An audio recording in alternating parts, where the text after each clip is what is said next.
Βράχος της Καστοριάς τραβούσε τα μαλλιά του σαν ήρθανε τα αρχικά. So starting. All right, we've got it. Hello, welcome back. We are doing our inaugural live stream, and I'm here with my mother brother. He's one bad mother brother. He's my uncle. He's my comrade. He's all the time doctor. Sometime something. Troublemaker. There you go. Trying to make Yeah. good trouble, but sometimes it doesn't work very well. Yeah, no shit. I don't know. I mean, it's we're as we'll talk about here in a minute, we are entering a sort of Wilsonian era. You don't want to wind up like what's his name? Who? You know, the Eugene Debs. You know, they threw him in prison for opposing World War I. Yeah, Well, jail, prison. well, Yeah. yeah, I mean, you know, I know, right? As long as we don't speak out against, you know, the ruling class, we should be fine. Or dare to run right. for Or dare to president. criticize Israel, or dare to criticize. Yeah, right. The criminalization of yeah. So I mean, we've seen some crazy shit lately. It got pretty wild since the last time we talked, huh? Well, I think so, and I you know, we are obviously our countries are in a shooting war. It's not we, because most Americans don't support this war. Most Brits don't support this war. Most French don't support this war. It is an illegal war of aggression. I'd like to talk about that in a few minutes. But there's a couple things I'd actually like to start out with. You know, when we remember when we first started this podcast, it was during COVID. We started talking about medical issues, and medical's fine. Political, because you can't separate the two, unfortunately, or in reality. Yeah, right. And then we started talking about other issues that were really more political, foreign policy, stuff like that. Things that we knew about. But, you know, I mean, I consider myself, I think, you know, with an expert in intensive care medicine. I'm pretty good with that. I think I know a little bit about public health, infectious disease, but obviously I'm not a foreign policy guy, and I'm not a historian, although I've read a fair amount of history and continue to do so sort of extracurricularly. But I think it matters that when in this situation that we take kind of a step. Look, there are others, and frankly, there are others that I think whose podcasts we ought to append to this podcast, who are really much, much better in terms of the details of foreign policy and military policy and all that stuff. But I think it's legit, even though those others have more experience and data, to sort of broadly look at the big picture, and I think ask the question, which I know you and I've talked about, and I've talked about with my friend and comrade and wife, as well as others. Are we on the cusp of World War III? And I mean, the issue is not to be alarmist or frighten people, but frankly, this is alarming. This is frightening. If you, I've read Barbara Tuchman's, I'm sure others have too, The Guns of August, that details in great in intricate detail how Europe sort of sleepwalked its way into World War I. And then our colleague and friend and comrade Boaventura de Sousa Santos just published an article this morning, in Z. Very interesting. Asking, are we on the cusp of World War III? And he argues, and he says, I hope I'm wrong, and I know people will be angry at me for saying this, but I think the answer is yes. And you know, this is I mean, this brings up a host of issues. Number one, we live in a nuclear age, and if World War III actually comes, nuclear weapons will be used. If nuclear weapons will be used, we face extinction. Number two, even if nuclear weapons aren't used, given the climate emergency, which, by the way, is utterly being ignored, I think, certainly in this country, but I would say because of these wars, Ukraine, here, Congo, Sudan, it's being ignored by essentially everybody. I mean, we run the risk of an extinction event based upon that. Yeah. And so this is is World War III coming? Possibly. But we've got a host of sort of existential a host. We've got at least two existential threats above us. Yeah. And so the Absolutely. question is Imminent. imminent. So what do we do? How do you interpret this? And just as when October 7th happened, Norman Finkelstein, who is a historian, a man who I respect greatly, sort of had to look to history to try and sort out what he thought it meant, and he looked to Nat Turner's slave rebellion. I think in this Right. situation, although it's not perfect, I think we look to the Spanish Republic, 1930, 1936, and the politics of that situation to sort of make some sense of where we are now. And if that doesn't sort of ring true to people, it is a little bit more complex, perhaps, in Nat Turner in a certain way. I mean, Spain, Sort of. Yeah. 1931, Spain in 31, 33, after the king was basically fled the country, the Republic was declared. 31 through roughly 33, there was a left-leaning coalition that tried to remake Spain. Then there was a reaction from 33 to about 35, 33, 35, where right-wing forces came to power. And there's some controversy whether they were really pro-fascist or just very conservative and pro-clerical. I mean, I don't mean to, again, I'm not doing justice to the whole argument, and I know you know Yeah. some of it. Well. But Yeah. and then in 36, there was another election where the left just won. The Communist Party of Spain, the Socialist Workers' Party of Spain, the PUM Trotskyist and Catalonian leftists won. Mhm. And then shortly thereafter, there's the mutiny of the Spanish military, and the Spanish Civil War begins. Where would we have stood on that? We might have, thinking to look at this now, we might have said, well, before the Civil War starts, we might have said, well, I just don't like the Catalonian leftists. Or we might have said, I just don't like the The anarchists. anarch. I mean, whatever. I mean, right? I mean, not evil, but there's No. not my cup of tea. Once the fighting starts, and it's fascism on the one side versus popular unity government, United Front on the other side. So two different things. Sorry, United Mhm. Front. I think we have to make a choice. I don't think it's possible. And Boa, in his article today, alludes to this. It's no longer possible to sort of sit in the sidelines and sort of analyze what's going on. Well, I like this, but I don't like that, and therefore, in the Yeah. context of the present, listen, I am and have considered myself a leftist, a socialist for as long as I've been a sentient human. So that's about 50 years. I'm 74. Longer than I have. Yes, much longer, because you're a youngster. When I was knee high to a grasshopper. There you go, and in diapers too. And I knew you then. And Ah. I mean, I'm not a clericalist. I don't believe in religious states. I mean, I don't really believe in religion. But at this moment in time, there is no question on which side I stand. And that is with the Iranian government, the Iranian people, and their allies. It's again, and Right. it's not because, it's because one must make a decision on which side one stands. It is not the side of the UK, the EU, the United States, my government, sorry, or Israel for sure. It's just not. It Right. can't be. Those guys are, to use the terminology of the Nicaraguan Revolution, enemies of humanity. They, I mean, we don't need to rehash everything that's been done, but before this present war, and it is a war, began, we had the Gaza genocide. Every political human rights organization in the world, including Israeli ones, say it's a genocide. It's a genocide, by It just definition. is.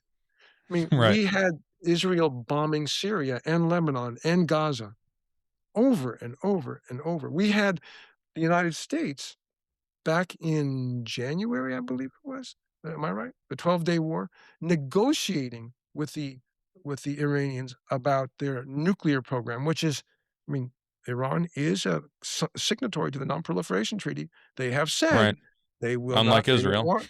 unlike Israel, who does have nuclear Right. weapons. They don't want a bomb. They don't want a weapon. And in the middle of the negotiations, Israel and the United States attack Iran.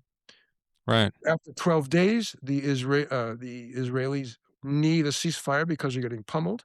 The Iranians stopped. Their decision, I mean, people have criticized it, but they did.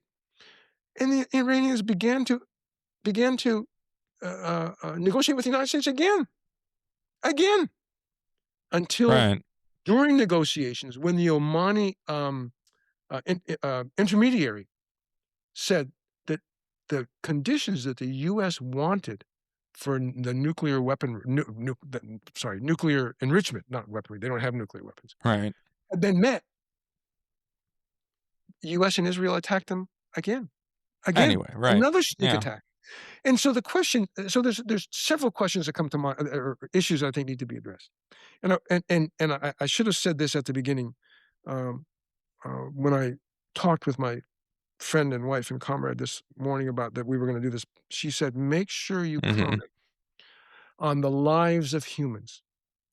I mean, and you and I have had this conversation before in brief, It's a good when we've point. talked about forgiveness.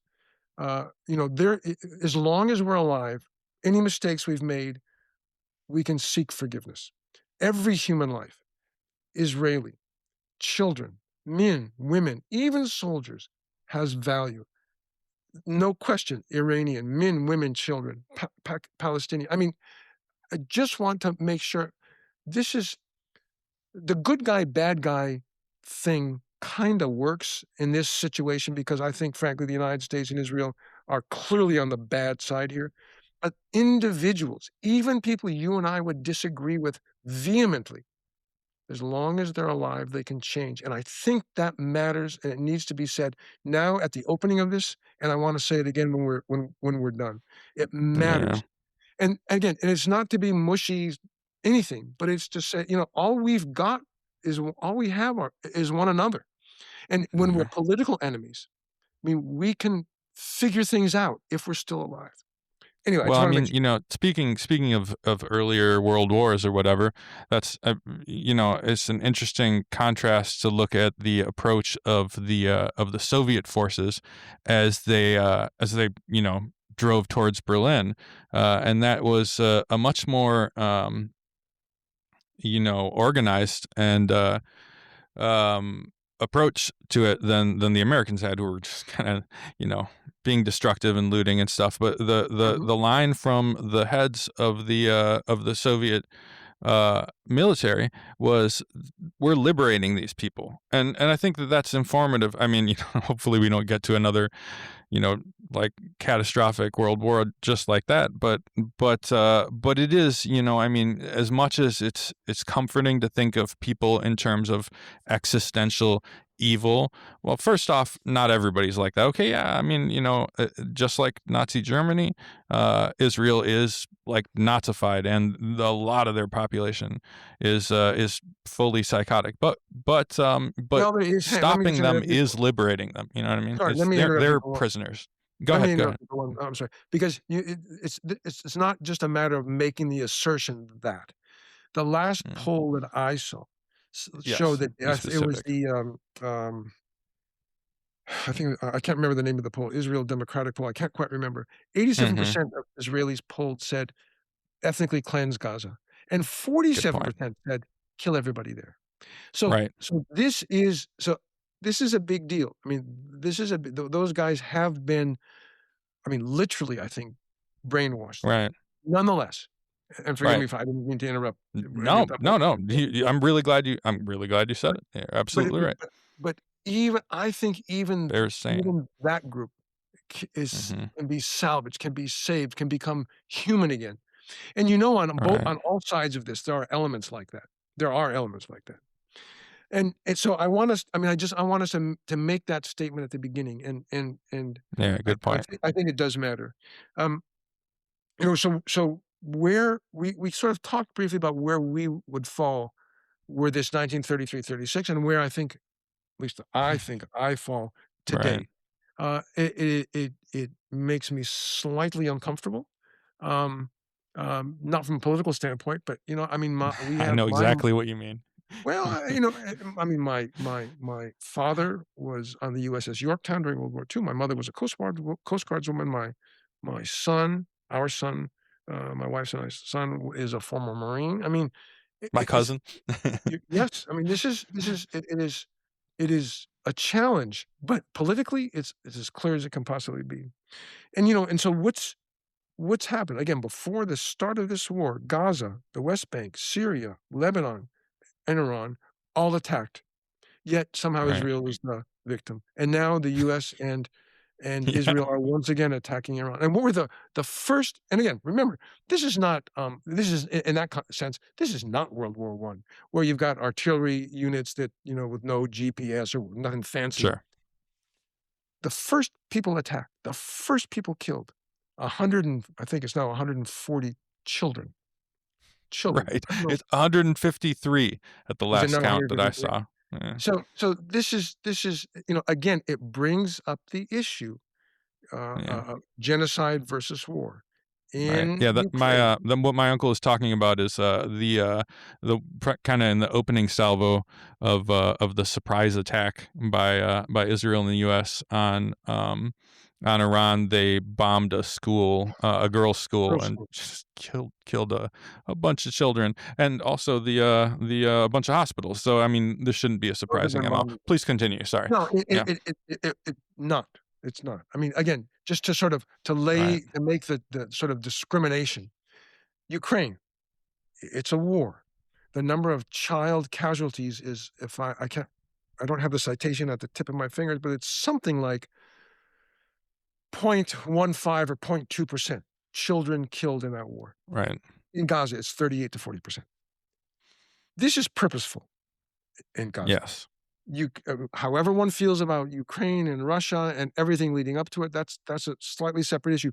But it is a war where there are, most unfortunately, civilian casualties, and most unfortunately, some of them are kids. It's not so in Gaza, and it's not so, it appears, from the opening salvo in Iran. Yes, I neglected to mention, Yeah. which I'm glad you did. Hospitals are being bombed as well. We remember what happened Right. to hospitals in Gaza when those were bombed, and when neonates were left in their incubators to die alone. So Yeah. this is inhuman.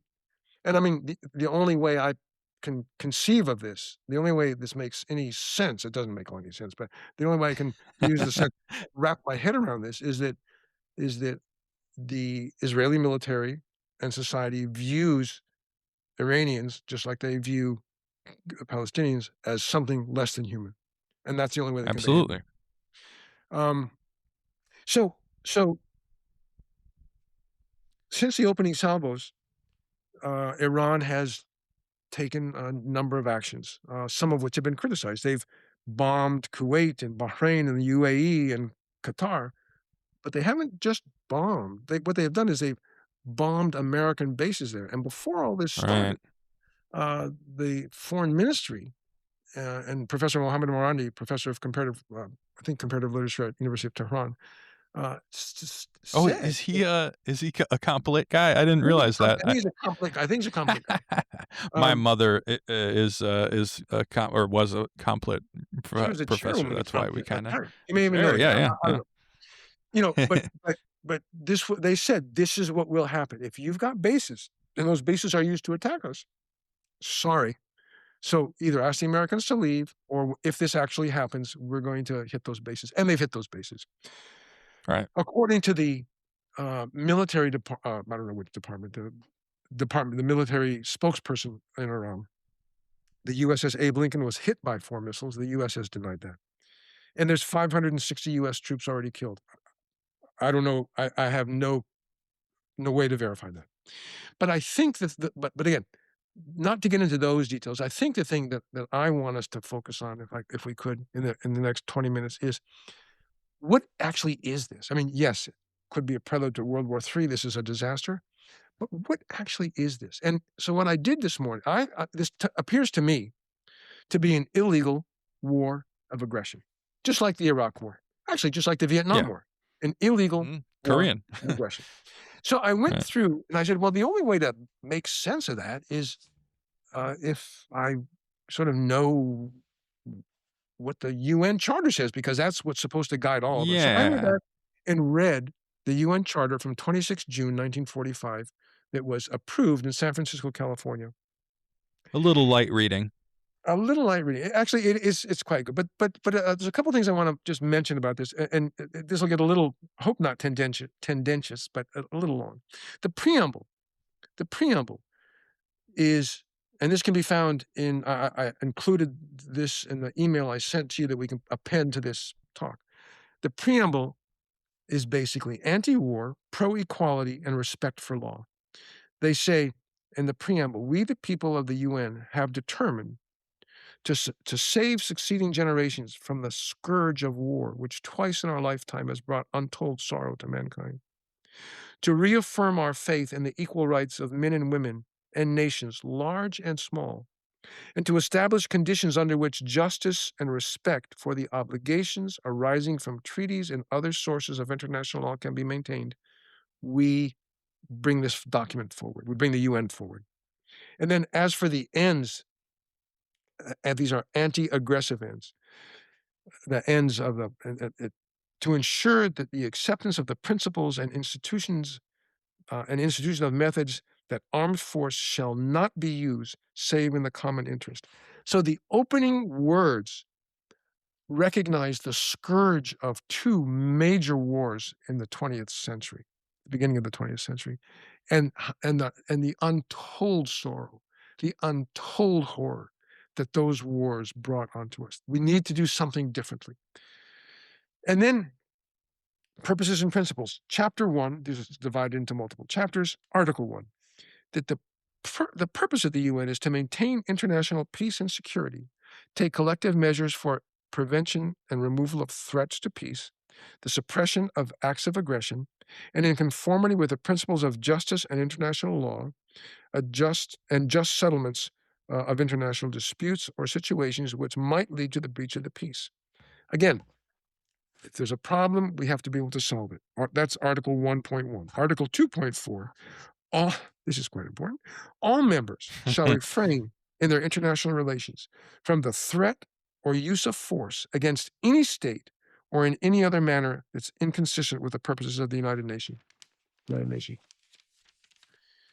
Chapter 7, and I'm obviously jumping, talks about self-defense. Chapter 7, action with respect to threats to the peace, breaches of the peace, and acts of aggression. Self-defense, Article 51. Nothing in the Charter impairs the right of self-defense if an armed attack occurs against a member of the UN. Self-defense. Not a war of aggression, self-defense. Measures taken by members in exercising the right of self-defense shall be immediately reported to the United Nations Security Council. And in fact, Iran has requested an emergency meeting of the Security Council. They're doing exactly this. Article 41, Article 41, I just talked about Article 51, I jumped backwards. That basically says that the UN, only the UN, can, in lieu of the use of force, impose sanctions.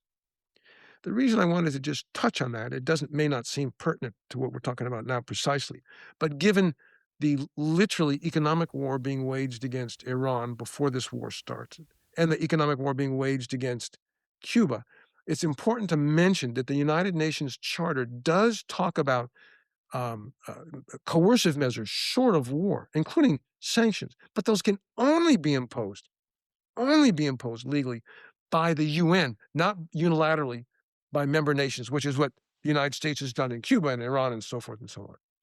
Just an important point. There's other issues as well about self-governing territories, and the bottom line is that the UN picked up the mandated territories from the League of Nations, and they explicitly state that any decisions made have to be made in the interest of the inhabitants of those territories. Again, I'm not talking about Iran precisely, but we're talking now about Palestine. Chapter 15 is on the International Court of Justice, which the United States rejects, which Israel rejects. All member states are parties to the statutes of the International Court of Justice and will comply with their decisions. And if they don't, the United Nations Security Council has to bring them to account. And would also in chapter 16, miscellaneous, in the event of a conflict between obligations that members of the United Nations are mandated to follow under the Charter of the United Nations, or obligations are mandated to follow under some other treaty that's not part of the UN Charter wins out. That's also an important point. And in the context of that, there are people who have said, well, the UN, it's garbage. We don't care about the UN. Blah, blah, blah. But Article 6 of the Constitution of the United States, which is one hopes, the ultimate document in terms of our laws and what we're supposed to be doing, states that all treaties that are entered into and ratified, and we ratified this in 1945. It is a treaty that we ratified. All treaties that we enter into are laws of the land. So Trump and his minions are not simply breaking international law by attacking Iran. They're breaking U.S. law by attacking. And what's disturbing, there are many things disturbing, right? Many things are disturbing. Where do I start with disturbing? Well, how about the fact that the Democratic Party and its leaders, Schumer and Jeffries, have done nothing, absolutely nothing, guys. to make Worse than nothing, to make sure that the law of the land is followed. Now, it's fine. It's not fine. Of course, it's not fine. If what they want to do is say, really, what it is it's the rule of the jungle, law of the jungle, the strongest rule, and that's the end of it, guys. That's just fine. But does that mean if someone comes to my door and I don't like them, I just get to shoot them or something stupid like that? What is this? If you take this down its logical sequence of it, this gets really horrible, really fast. And so it is quite disturbing in that regard. And finally, at least from my standpoint, the United States, France, China, Britain, USSR were the original 5 signatories, the Treaty of 1943, and then the UN Charter. And the question is, do those signatories have any special duties, not just rights, but duties, because they were the co-conveners of the UN? That's not the right term, but something like that.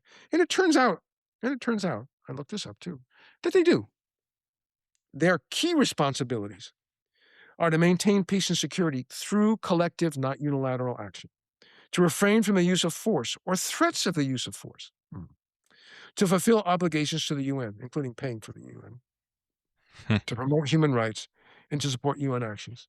Well, those key responsibilities have been utterly ignored by the United States for a good while. And in this situation, because we're talking about this situation, they're being utterly ignored. And then there's special responsibilities in addition to key responsibilities that the original signatories, it's actually 5 plus 46. 51st one was Poland, but it was 50 plus Poland, 51. But they were the big 5. Their special responsibilities of the original signers were to formalize the UN structure, make sure it gets ratified in each country, make sure that the primary security roles, the 5 permanent members, get assumed. Make sure that trustee responsibilities for self-governance are followed. This, of course, was not done. And uphold the 1942 Declaration. The 1942 Declaration was simply that there won't be a separate peace with the Axis, with the Nazis or the Japanese.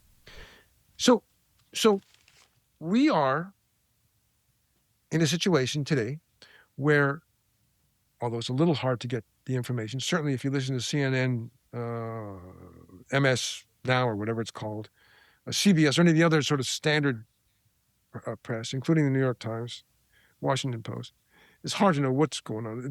These are really propaganda rags, I'm just so sorry to say. Howard Fast, whose novels I've read with great enjoyment, the story of Lola Gregg, I think it is, opens with a guy who thought he could make sense of the entire world if he only read every morning the New York Times from front to back. It's a wonderful, wonderful book. And I said, I know that feeling. It doesn't work. But there are Iran is being hit hard. There's no question about it. and there are dead civilians. Israel is being hit hard, and there are dead civilians. There are a handful of people in Israel who I love, who I've known for years and who I love. Several of them, as I've said before, no longer speak to me because I do not completely support, in fact, at all support what they've done in Gaza and what they're doing here. That's fine. I still love them. There are some newer people that I've come to know, and through their writing and talking to them, that are historians, and I worry greatly about them. There are people that I know in Iran, same thing. Human beings who, as long as they're alive, have the potential to change and figure out right from wrong. My worry is, obviously, that there won't be time for this, that we're going to be drawn into a bigger and bigger conflict. The British are now threatening to send something, an aircraft carrier. The French are sending an aircraft carrier. The Yeah. Israelis appear to be being pummeled. I fear they will use a nuclear weapon. Once that's done, I think all bets are off. I The mean, only way this is solved is by the United Nations. Where is Antonio Guterres? Where is he? He is lost in space. yeah. He is nowhere. He has Yeah, utterly tell me Boa's line on this, and I think we Boa's both agree. Boa's line on this is there are 5. I don't have his paper in front of me, but there are 3 or 4 things things, I we can think. do. Yeah, right. One is to demand the resignation of Antonio Guterres because he has utterly failed. The second is boycott, divest, and sanction Israel. The third is third and fourth. I no longer I can't remember, but they'll be in the article we have. I think it may be we'll attach it to this. we'll attach it. But to demonstrate for Iran, just as we demonstrated for Gaza, that's number 3. And there's a fourth one that I can't remember right now. But I think that's what we can do as individuals, as a collective. It's yeah. Here I got it here. We might as well read it. Here it is. One. An international petition asking UN Secretary General Antonio Guterres to resign immediately in view of the high probability of war and the UN's inability to prevent it, or unwillingness. 2, take to the streets in defense of Cuba and Iran, as we did in defense of Palestine. 3, organize protests in front of the U.S. and Israeli embassies. He's talking, and EU representatives. He's writing from Portugal, so hence the embassies and stuff. But we could do the Israeli embassy. Anyway, 4, considering that the most repugnant, though not the weakest, link in the U.S., EU, Israel triad is Israel, boycott Israel through the BDS movement. Yeah. So, yeah. No, I mean, that we can do. And again, there's some, we could, as we sit here tonight talking about this, there are missiles flying. My understanding, again, not a military guy, my understanding is that the U.S. has adequate munitions for a brief war. My understanding is that the United States has already asked Italy to go to Iran to say, "Shall we talk about negotiations?" And Iran has told them to eat shit and die. Interesting. Forgive my vulgarity. They were bamboozled once. They're not going to be fooled a second time. Israel is being pummeled, and they will, in return, attempt to pummel Iran. What seems to be happening with the attack on children and hospitals is what we have by Israel is what we've seen in Gaza. So we can expect more of that. Yeah. I think what is the solution?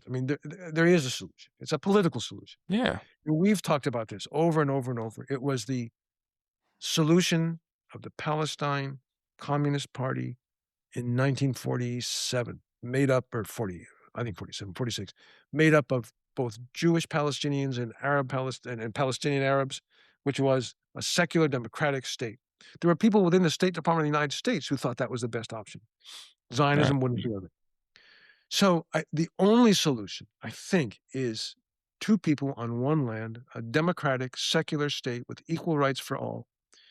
And there's going to be horrific truth and reconciliation committees that have to be had. And some kind of, and I hesitate to use the word because it has a bad connotation, but some kind of re-education. I don't know how you do it. I don't know how, and maybe it didn't happen at all. after World War II, how were Nazis, confirmed Nazis, who hated Jews, thought that they were just inferior and Slavs, inferior. How were they re-educated to make them see, so that they could see the error of their ways? I mean, you can say, well, you can't do it, just kill them all. No, I mean, No, that no. doesn't, we don't want to do that That's stuff. not. Yeah, But that's how not do you, what the. no, I mean, it's not. you know, if you're the U.S. and the Western powers, then you just hire them to suppress the communists. Well, yes. If you're, yeah, Yes. part of what's got us here.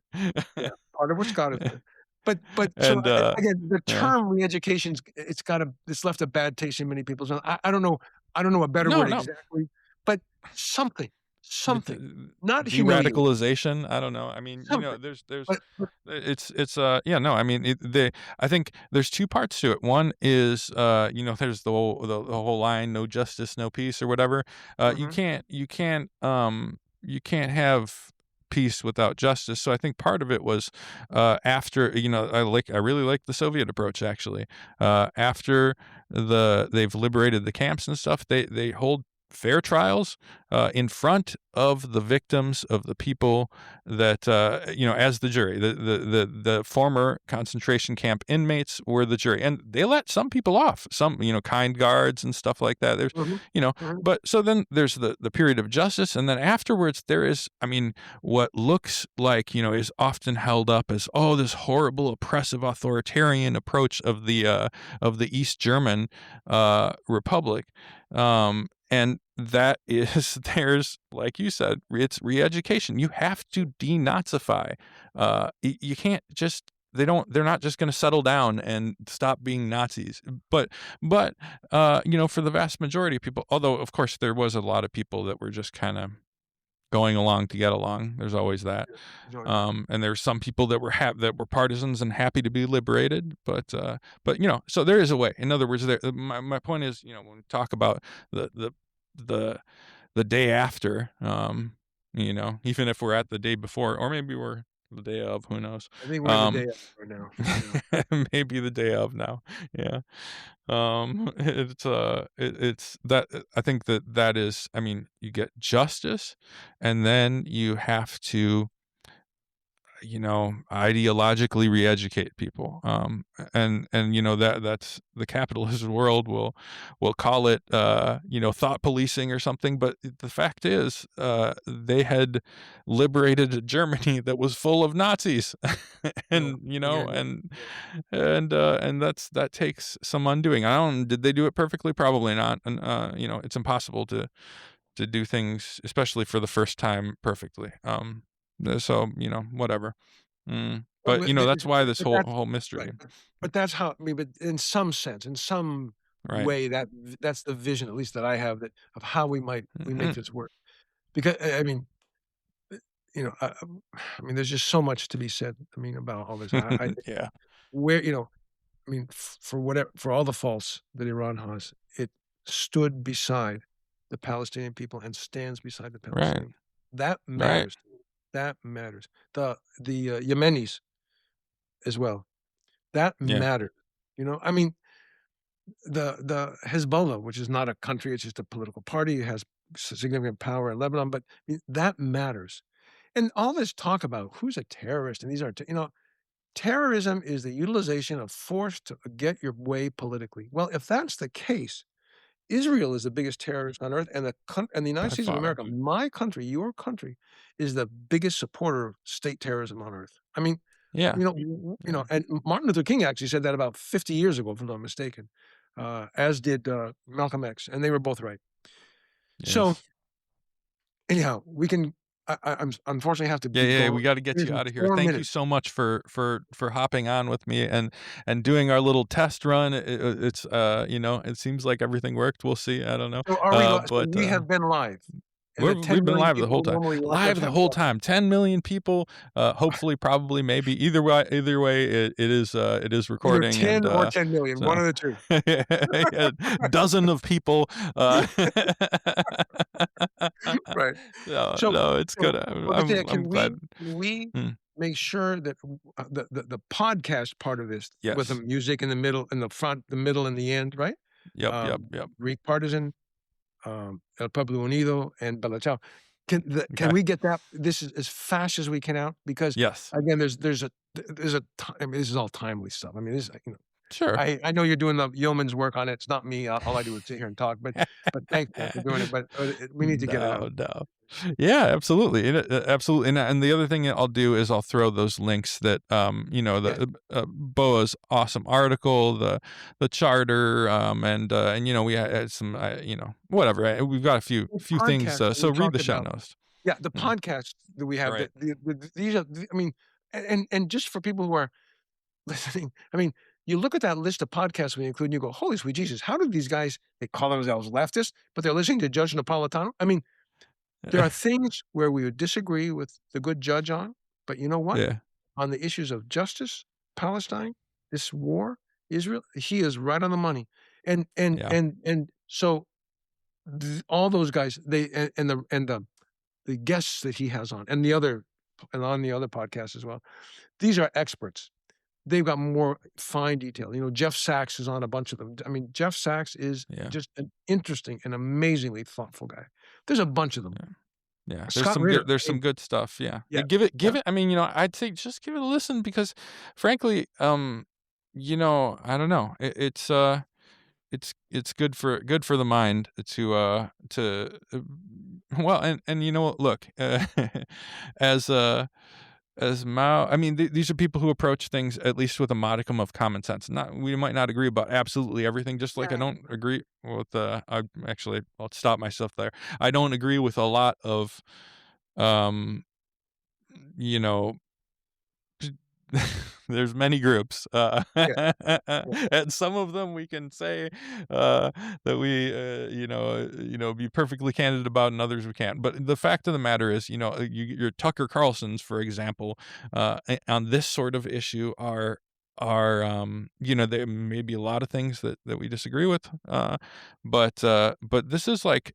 It is it really is frankly an issue of common sense in some ways. Of course there's the rationale of capitalism, grind up the small people, feed the babies to the billionaires, but the common sense thing, the normal human decency says that you don't bomb a hospital or a school full of children. It's just not, and it doesn't take it doesn't take a Marxist Leninist or whatever to see that and be horrified and to have it offend your humanity. And one thing that I'm reminded of is Mao. I'm butcher the quote, or I won't even quote it. I'll paraphrase. But Mao had a good line about this: is that communists should position themselves, or leftists, insert yourself here. You should position yourself as the side of common sense, because it is a rational common sense thing to not want to slaughter civilians or to destroy the climate, or what I mean. Like, so it's like these sorts of things. It's going to be a wide. I hate the term of tense, whatever, but I mean, there's humanity on the one side and inhumanity on the other. I mean, I'm on the side of whoever's on the side of humanity, at least for this. Maybe we can argue about it later, but once we we've have to be stopped alive World War long III, enough to argue about it if we don't fix it. yes, right. Okay, I'm gonna jump off. All right, I love you, man. Thank you. Odysseas, take care, baby. Of course. Take care of yourself. Love you, Uncle. Bye. Okay, I'm gonna leave. Yeah, I think you can. There you go. All right, guys. So that's that. We'll try and do more live streams like this or whatever in the future.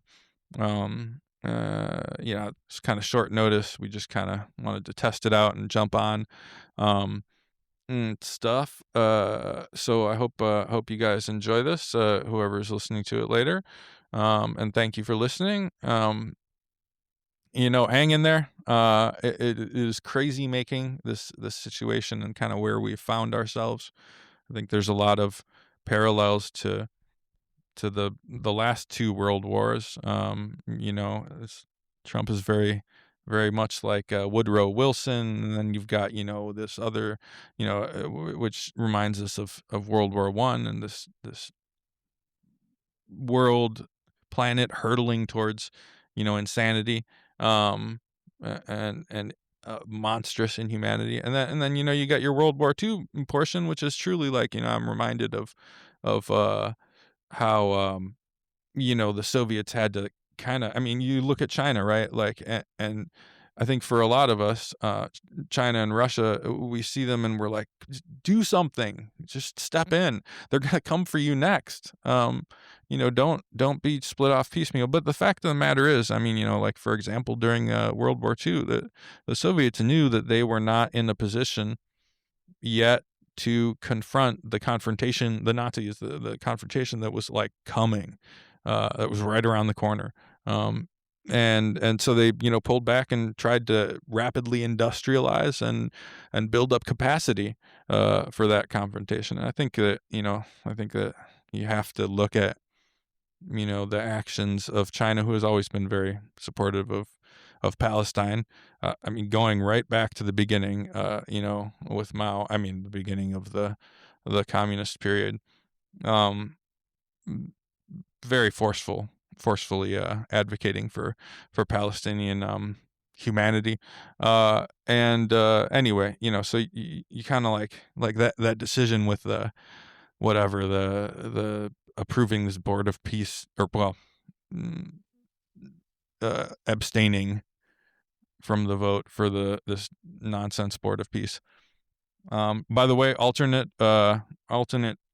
episode title, maybe full episode title, we'll see, is that the board of peace sure got bored of peace fast.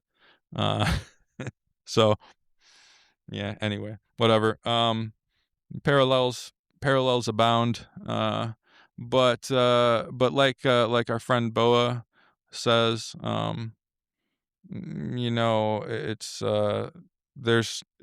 it's not like all hope is lost. There is things to do, and we might as well do them. We got to do them. It's the right thing to do. And when you do them, we will be standing right there, shoulder to shoulder with you, comrades, because we love you and we appreciate you, and you're awesome. Shout out to our friends all over, and you know who you are. We appreciate you. So hang in there, and we will catch you on the flip side.